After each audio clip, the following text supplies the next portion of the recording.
Hello there, and welcome back to another episode of Building a Computer in Minecraft. The last episode was quite a while ago. We haven't really, done one of these in a while. But I'm pretty sure the last one was talking about, I think it was a tutorial?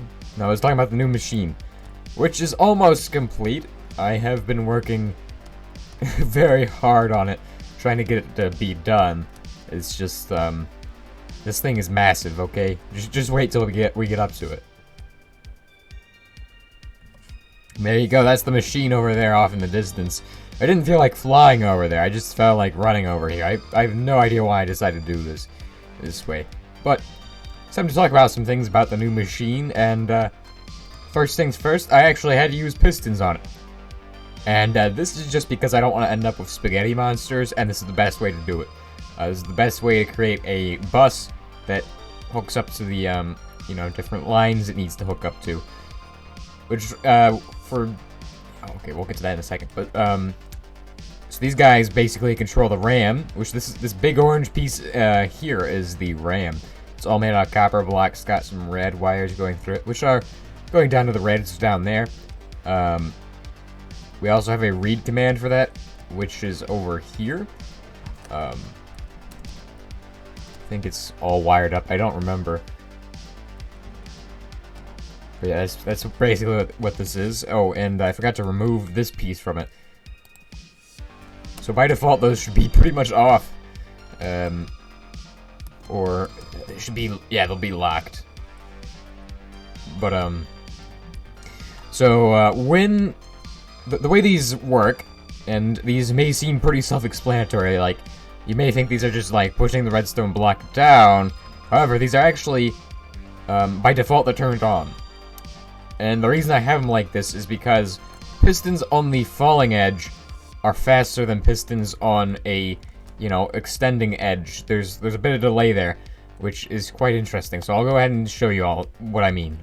Alright, so here we have 4 pistons and 4 redstone blocks, and as you can see, it takes like a 1.5 ticks, probably, I would say, between activation. As you can see, when you turn them all off, they all deactivate at the same time, which is kind of interesting. So there's actually a way to use this to your advantage, using, a few little tricks and things, using block updating and things like this. We can make one of these guys. Just real quick, gotta fix this up. There we go. As you can see, it's like that by default when the instant repeater right there. Boom. Hold on. Let me fix that again. I think it needs to be powered like this. I don't remember, but basically this is oh my gosh. That is an instant repeater right there. Yeah. Okay, so that's basically what it is. You may be wondering, why would you want an instant repeater? Well, when you're building computers and things like this, and you just want things to be fast. Slow is bad. Instant repeaters, they're amazing. So we'll go ahead and set up a few of those on this line here, which is going to be another data bus over to the other thing. But first, I do need to talk about these other copper things as well. So we'll go ahead and talk about these. These are basically decoders that will read a 4-bit input, and depending on those, which ones are on, it gives us a output of only one of these being on. So you can't really save 2 things at once to the RAM, and you can't really read 2 things at once, but you can read them one at a time and then save them to the working registers down here, which I'm currently hooking up. These are very annoying, because the position is just terrible. Alright, so there we go. We got 1 instant repeater done. If we hook this up, this will travel about 1, 2, 3, 4, 5, 6, 7, 8, 9, 10, 11, 12, 13, 14, 15. Okay, there we go. Then we need to hook up another one, which we can just do by hooking this up, and this up. Then do that. Boom. There we go. So that should be... And then we just need this, just like this. So now if everything is correct, then both those pistons should pretty much activate at the same time. Except this one is way too far in this direction. I need to fix that. Alright, so I fixed up these instant repeaters so I can demonstrate and see if these things go very fast. And they all activate at the same time. Look at that. Just powerful.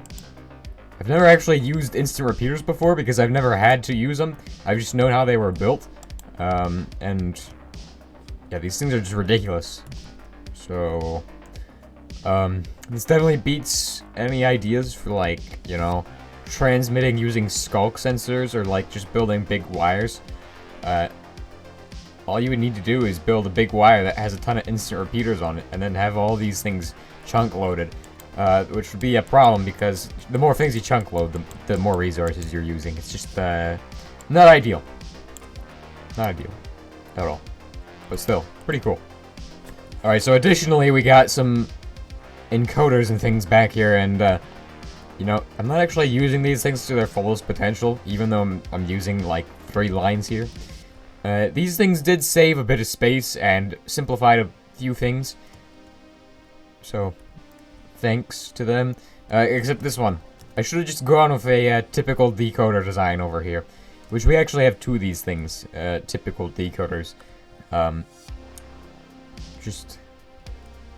Yeah, I just went with the red coder design over there because I felt it would be simpler, and I didn't really want to bother with trying to design one of these because I had not designed one of them yet, and yeah. So I'm just gonna keep building out this thing, and then once I get this done, I'll show you all the final result. So another design I might actually be kind of interested in is vertical instant repeaters instead of these things. Because these still have a 3-tick delay, but because they're in the falling state, it should just be pretty instant for actually retracting them and causing the power input to occur. However, that's just not good enough. That's just not good enough. I want something better than, you know, those. I want them to be able to instantly change back to normal. In fact, the whole, you know, piston repeater thing is actually pretty good. And I think it's a great addition to this build. So when we test this should all instantly fire, except for that one over there, because that one's just backwards for this. Holy crap. Yes, this is amazing. We no longer need repeaters. You can see the bottom ones over there. They're a bit slower, but yeah, especially for the deactivation. Holy crap, this is just ridiculous. Like, imagine all the potential you could have with these. So yes, in the ALU, I don't know if I've talked about this yet, but I've actually incorporated all the functions we need. We got addition, subtraction, except for we don't have multiplication or division and things like that, but still, you know, it's coming along good. The control unit and the RAM, we can select between storing it or reading it using these demultiplexers, which is turned out pretty good. I think that's what I was working on last when I was making that last video where I talked about it. I was talking about like the demultiplexers and how I was going to build them in order to, you know, control what I'm doing with my information that I'm using on this device that we're building. And yeah. I think it's turned out pretty good. Yeah, it's actually smaller than I expected. I expected this thing to be big, like, just like in size terms, but it's actually just gotten really tall. Because I've just stacked everything on top of it. It's like, I mean, just looking up at this thing is just ridiculous. I mean, this is like a skyscraper. And, I feel like I would like to build taller computers and just, like, make computers that are as tall as possible. And then, like, just build them in survival mode.